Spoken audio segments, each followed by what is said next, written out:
Recently, I took a trip to Paris with my family, the city of light, a place that exists in the collective imagination as the epicenter of art and culture.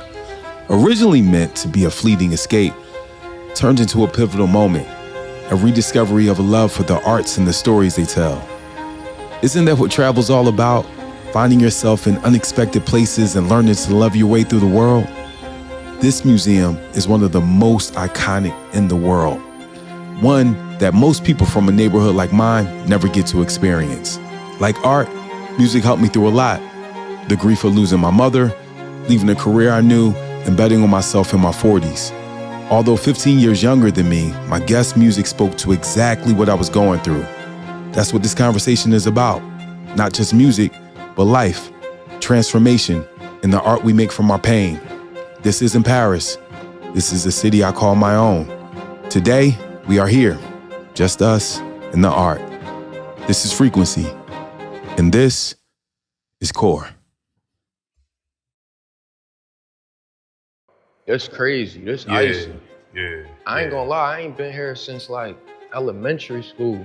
And it's right here though. Like we ride past it. I think we be taking for granted like real art though. As we walk through these halls surrounded by masterpieces, KUR reflects on how the Philadelphia Museum of Art, just like his music, for some has been hidden in plain sight. For years, he was overlooked. But his album Thorough changed that. His song Peach Snapple cracked the code, finally giving him a taste of the recognition he deserved. Now, 14 months later, he's back with a new album, Skip the 8, a deeper, sharper chapter. Like the art around us, KUR's story is layered. You just have to look closer. What I'm most impressed about with this album, Skip the 8, usually when people have their biggest commercial success, Right. and life gets crazy, Right. and things get super busy, Yeah.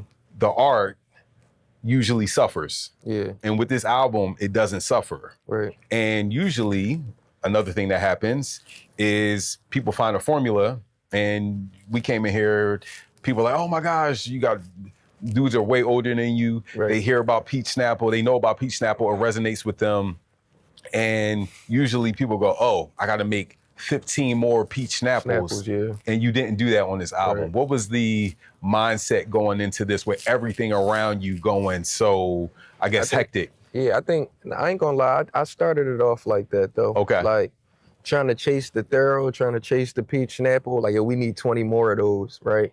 But I feel like Thorough was just a different, like, time and place in my life, you feel me? So I'd never be able to recreate Thorough because the things I'm going through now ain't the same things I was going through when I made Thorough, you feel me? I just had to accept that, like, all right, let me just get it out my head that this Skip the 8 ain't gonna be Thorough. It's not gonna be Thorough, you feel me? Because you're not even in the same space, like, Yeah. you making money now, you buying what you wanted, like, it's different, you feel me? It wasn't, and I'm not saying it don't got the hunger in it, but I'm just in two different spaces where it's like I had to get that out my head because that'd just kill the whole process trying to chase the Thorough. You feel me? Like, and I felt like I was chasing it, and I'm like, no, forget that. We're gonna go back in and figure it out. Yeah, no, it to me, hearing the album and I listened to it, I sat with it.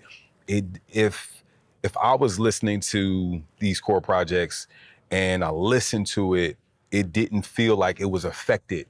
Like it, certain artists you can feel, you can like, oh, he was affected by that moment, and then we got this. You talk about on this album, like you talk about in previous albums, but it's a little bit more elevated. Yeah. What success brings? What has success cost you in this portion of your life with the success that you do have now? Like just as of recently. As of recently. A whole lot, bruh. Like, I ain't gonna lie, a whole lot. But like, I think like, it's like one of those things, right, where like, years ago, I thought I was popping. I ain't get popping until really now. Okay. You feel me? Like, the certain things I'm going through, I'm like, wait, I was never popping for real. Like, it's levels of hot. You feel me? So you could just be a hot dude from Philly, like, all right, he hot, he all right. You feel me? But when I bust out and the shows start happening, I started to really see, like, bro, this should drive you crazy. Like, you feel me? Like, you would be falling out with friends, family, this, that. the engineer, this, that, like, it'll just really drive you crazy though, straight up though, like, cause you try and make sure that everybody feel a part. Feel what I'm saying? You want everybody at the win. You feel what I'm saying? When you catch the win, you want everybody there for the win, but sometimes life don't really go like that. One person visibly absent from KUR's success is his father. They haven't spoken in a while. Growing up, his father's strict rules sparked resentment, but over time, the resentment is slowly turning into understanding. The lessons still linger, even if the relationship doesn't. I low-key hated him for like, you got a curfew, and you got this, and you got that, but it helped me later, but it took me 30 to be able to say that, right? I'm happy I can say this to you, bro, like, because even 6 years ago, I would have been like, I still hate him. And then it's like, somebody would ask, why you hate him? It's like, because he was strict. And it was curfew, and I couldn't hang out at the park at 2 in the morning. But when you think about it, there ain't nothing good going on at the park at 2 in the morning, though. Straight up, though. Yeah. And you be wanting it so bad, right? But that's how you get caught up in some whole other stuff, right? And I didn't see it then. I'm just mad in the house because it's like, well, everybody else at the park at 2 in the morning. It's like, but you not. You feel what I'm saying? And I appreciate it now that I'm 30, that I could say, yo, you know what? Go looking for that. Like, even if, you know, like, and I hope one day we can have a conversation. I'm open to that now versus years ago, right? Yeah. But I would tell him, like, you know what? The tough love helped me. When you see some of this art, right? You look at this. You talked about going to your mom's house. It is pretty much like you fended for yourself. Like, I don't know what you see when you see this picture, but it's like people fighting, people pulling, people, it's like a bunch of chaos. Chaos, that's how that was. And I was like, bro, it was one of those things, right, where I came from like, my childhood was a little rough, but from 13 to 18, I lived in a middle class. My dad and my stepmom, they made good money. I didn't go without. It was like all hygiene products. Living with my mom, you thugging it. You feel what I'm saying? Yeah. Living with them, they had everything that you need as a teen to really be a teen, or, you know, to grow up and be a young man, right? I can say that. So going from middle class to a vacant house was like, wait, I ain't bougie now, but goddamn, bro, like, that's how we gotta do it, right? So I'm staying with Don, he on house arrest. First things first, I get a job.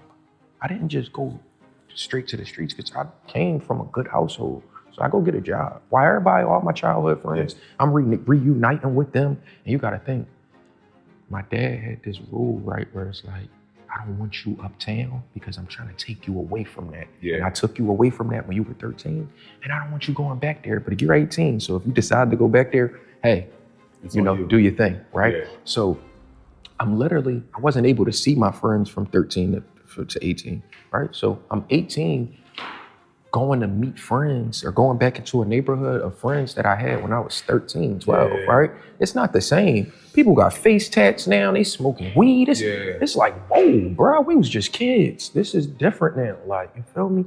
And I'm gonna be honest, like in the beginning, I was a square. I had to really learn. I can admit that I was wet behind the ears, bro. I didn't know nothing. I can honestly say that. Like, I didn't know, like, how was that adjustment? Crazy. Cause like, I ain't like, they like, yo, hold this, hold that, hold this, hold that, do this, do, like, wait, what? You could get locked up for that. Like, one of them Jones, like, and then, like, you know what I'm saying, though? Like, people don't really be thinking like that far into it. Like, I'm like, wait, my conscience was like super running. I'm like, wait, you could get locked up for that. What is y'all talking about, bro? Y'all tripping. And then I had to learn fast because going back to that area, you inherit any problems that area got. I thought everybody was like, it don't matter who you is, everybody, I'm on some shit with everybody. You feel what I'm saying? I'm giving off the energy before you could ever give me the energy. So it's like my face got stuck like that, low key, though, straight up, though, bro. But like, I'm laughing now, but bro, my face was stuck like that because, bro, I was like, my way kind of trained me, right? It's like, trauma. Somebody will punch on you. I'm like, bro, for what? I ain't fucking do nothing. Like one of them type joints. So I think that as I got older, I'm like, bro, everybody not out to get you. You start to learn when you get older, bro, but I ain't gonna lie to you. Them thoughts still go through my mind though, too. There's so much going on around this project. your birthday's coming up. Yes, yeah. Can I tell you? I hate celebrating my birthday. Me too. I never do nothing. But Never. you said something. You said you better celebrate your birthday. Most of these people was dying, right? Yeah. That resonated with me so much because I never do anything around my birthday. So are you on? Yeah, I probably do something for the album. And somebody had told me that, like, bro, you gotta start doing something for your birthday. So I was like, let me get that gem that somebody gave me back to everybody else. Like, that is true. Like, but I don't have no parties. I don't want no dinners. I'm just cool. Like, I just want to get through the day. A lot of your fans know you for your pain, right? Yeah. And do you ever feel like there may be a portion of your life you not feeling the pain? It's almost like Mary J. Blige, like I was saying, right? Like Mary J. Blige is known for her pain. And then when she was happy, people were like, no, but I want the old Mary when she was, when she was going through her pain. Do you ever feel like when you're going through this stuff that you're like, you still want to give them that part, but like sometimes you're not drawing inspiration from that because it's not there? No, but I think that that's, you know what I learned how to navigate through that? I figured out that, like, just because I'm not going through pain at that exact time, somebody around me might be going through pain, and I'll tell that story into my own way, as if it happened to me, but it might have happened to my man, but I'll say it into my own way. And I just think that people can relate to pain more than like the club or, the turned up and this is summer anthem. I think like pain just connect with pain. Like, it's relatable versus like, and I think it's more people, like I was just telling my manager Tyler this, right? I think it's more people that's going through stuff versus more people that's not. Because I feel like we all going through battles that we're not speaking on. So if you could find that niche where the music is relatable and people can relate to it on a day-to-day, like, damn, that's exactly how I felt when I woke up.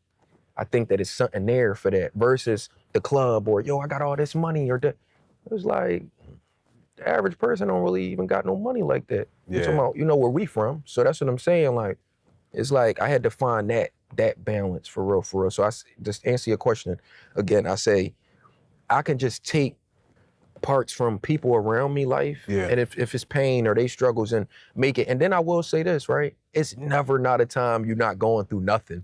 You feel me though?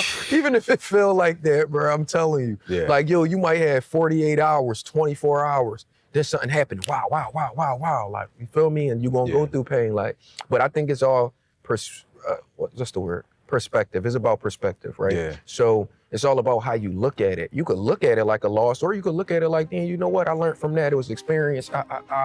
We're moving forward. KUR's pain has been turning into progress. He's evolving.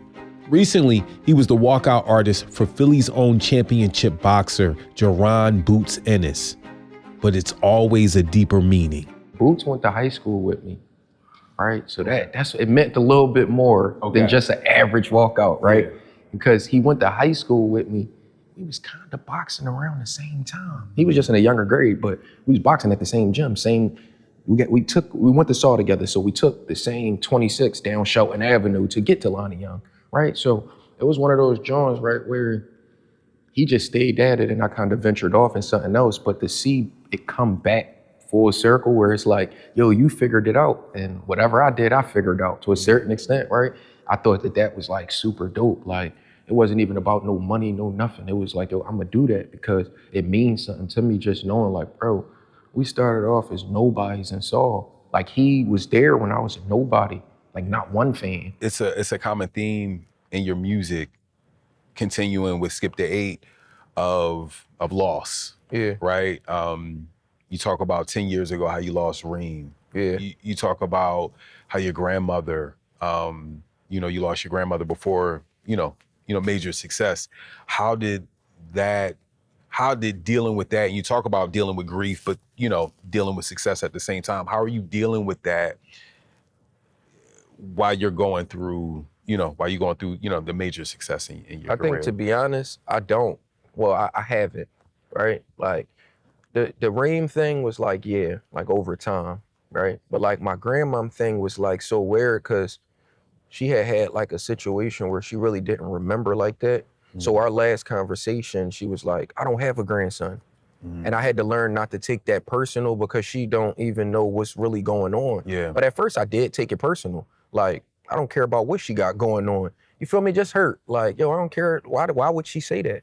But then I had to stop and realize, like, bro, she's not even in her right state of mind. And I think that was like one of them joints where I was just keeping it. Sometimes you keep it pushing, right? And you don't really acknowledge what the pain you going through or what you're dealing with. You'll just keep it pushing till you can't push no more.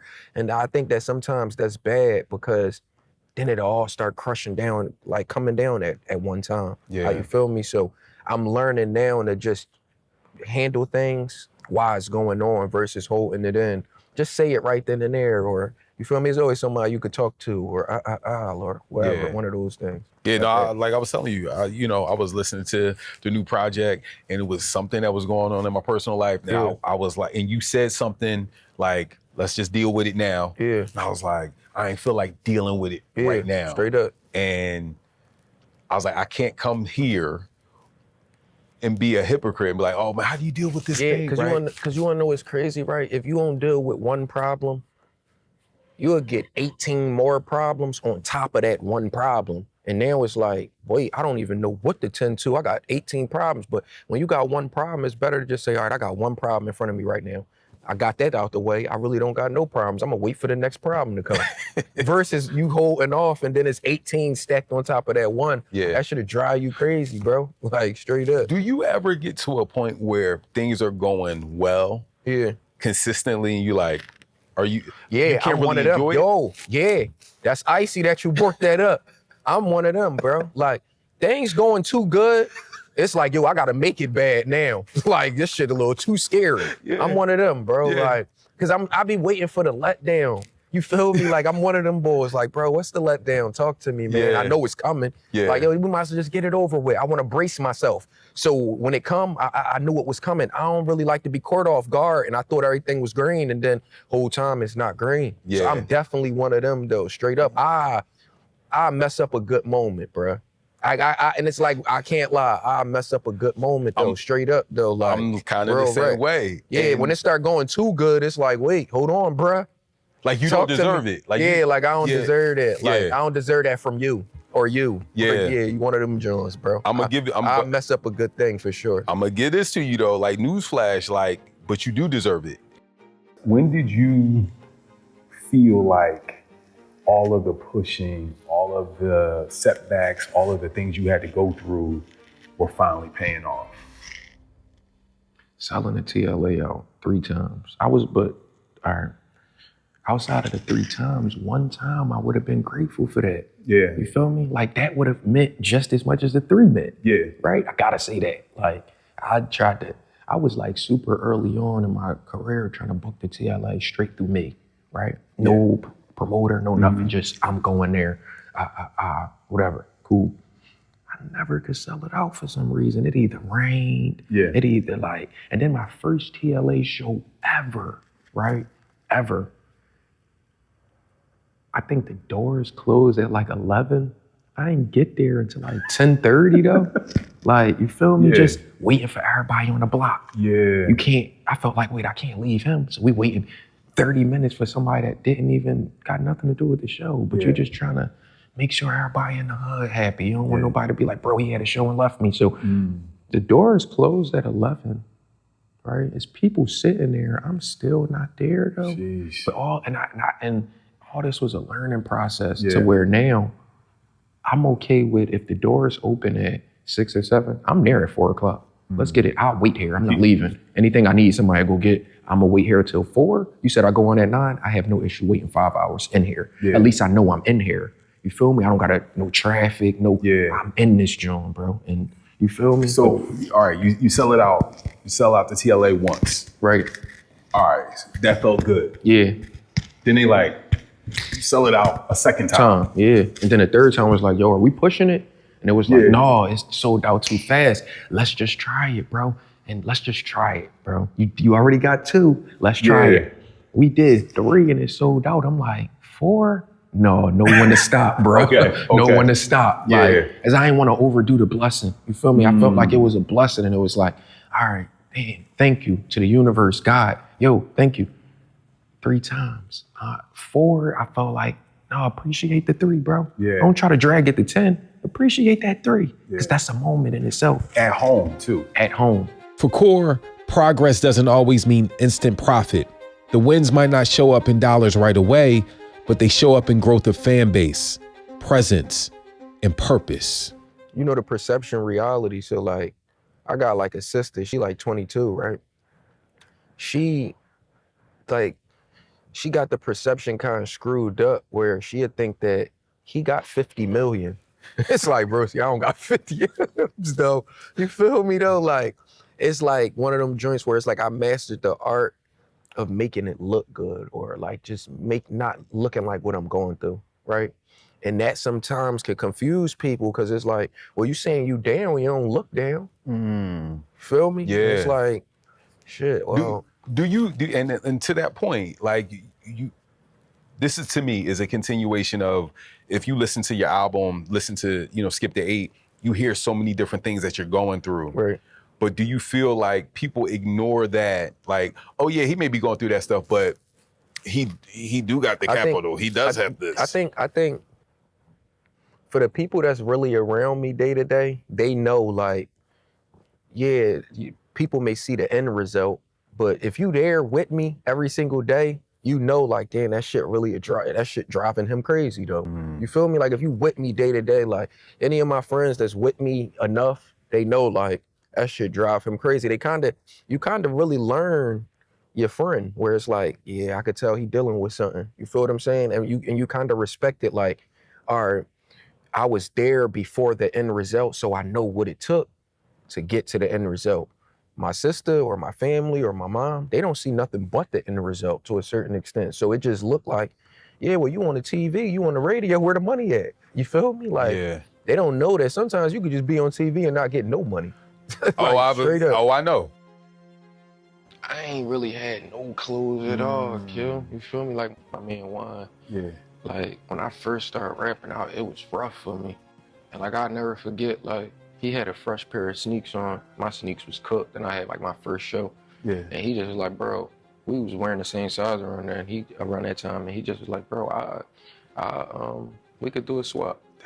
And that was the iciest thing to me though, because that was before anything for real, like straight up though. Like I always keep that in mind though, like that was icy. Like we're in the Philadelphia Museum of Art. Yes. Skip the 8 is coming. What is the final picture or piece of art that you're delivering to these people that you want them to have off of this project? Yeah, I think the final art that I'm delivering on Skip the 8 is we skipping anything that's like just negativity, roadblocks that's like, yo, we jumping over that. You feel me? And like I think that skipping the 8 is also being true to yourself, because when you start at the 7, you skip the 8, you get 7, 9. You feel what I'm saying? So I think that it was one of them things where it's like, bro, I'm being true to myself, bro, regardless. I don't care what nobody doing over there, right here, whatever. I'm staying true to what I got going on though. And I think sometimes you could get so caught up in like comparing and, you know, trying to figure out, well, damn, they doing this right here and right here and right here. And then it'd be like, damn, bro, like, am I good enough? You could kind of like, you know, have those thoughts, bro. Like, I'll be honest though, like straight up, I got no issue saying that. Like sometimes it could get like that. But if you really just stick to what you got going on, it's going to forever work though. Yeah. Like, it's going to work for you. No, I feel you. And this is how we got here, man. Yeah, straight up though. We in the art museum. It's icy. Come on, I'm just bro. like, we come from uptown. Wind up over there. You know what I'm saying? But no, man, I appreciate your time, man. Thank you for being here, man. And this is this next project, I can't wait for the people to hear it, bro. Yeah, thank you for that, bro. Oh, man. That's icy. I got it. Thank you, bro. Appreciate that. In the beginning of my intro, like on this tape, right? I got my friend, my childhood friend, he was locked up for a long time. So that's why I started it like that, because by the time the tape come out, he'd be home. He just did like 12 years. Wow. I still remember like my first fan that ever asked me for a picture asked me on Vernon Road, like 2013. It was probably, it was in October. I don't remember the exact day, but I remember the month. It was in October. It was raining, it was drizzling. And it was 2013, and like a Spanish girl, she was like, yo, can I take a picture with you? And that right there just messed up my whole brain though. Like, damn, like, yo, I really like, people want a picture with me? You rep Mount Airy like Kendrick reps Compton. Yeah. And you've made it a place where people go, no, like if I come to Philly, I need to go up Wadsworth, I need to go down Providence, I need to go down Thorburn. Yeah, Thorburn, right? exactly. Come on, Straight man. up. Who you talking to? Right? Like, Straight up though. For Yeah. real though. I wanted it to be like that though. Like, even when I was dealing with different labels, like different execs, they'd send me pictures like, yo, I'm on Vernon Road. Like, that's where you from. Like, that make me like, just knowing that we was overlooked, and now I know that like fans is riding past, different people riding past, that just let me know like, yo bro, keep pushing, like keep putting on, because it'll let somebody else from out there, you know, like, yo, I could do it.